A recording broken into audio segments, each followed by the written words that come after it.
Dobro večer svima, poštovani predsjedniče, vijećnice i vijećnici, župani i suradnici te predstavnici medija.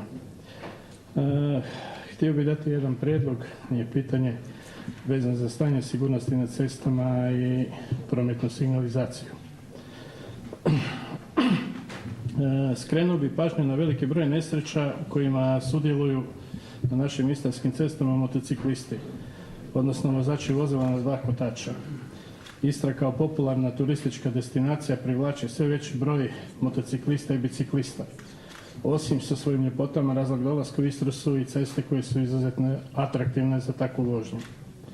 U prvih 9 mjeseci 2013. godine na istarskim cestama u prometnim nesrećama poginulo je 6 motociklista, a teške ozljede zadobilo 38 osoba.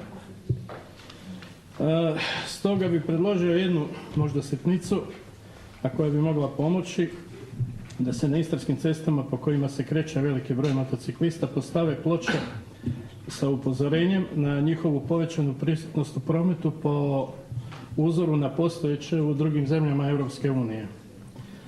Pretpostavljam da su svi koji putuju iz Italije u Hrvatsku iza Kopra vidjeli takve ploče žute velike sa natpisom i slikom motociklista koji upozorava na taj dio ceste da je opasan i da je veliki broj motociklista prisutan na njemu. Prema istraživanjima i rezultatima analiza i tih zemalja, te ploče s upozorenjima na te tipove situacije u prometu daju vrlo pozitivne rezultate. Mislim da izrada i postavljanje te prometne signalizacije nije veliki trošak, a poboljšali bi kvalitetu i sigurnost u prometu na istarskim cestama, a možda i dali pozitivan primjer svim ostalim županijama unutar Hrvatske. Zahvaljujem. Hvala lijepa. Ko želi odgovoriti? Gospodin župan, izvolite.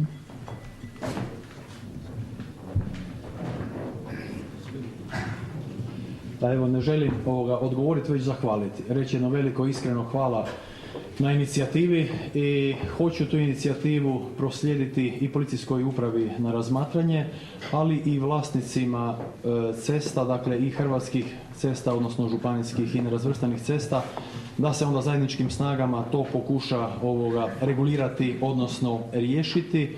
A već kada pričamo evo o tome, reći ću možda još jednu inicijativu koja već rezultira, ja bih rekao, jednim visokim stupnjem ne samo rješavanja, nego i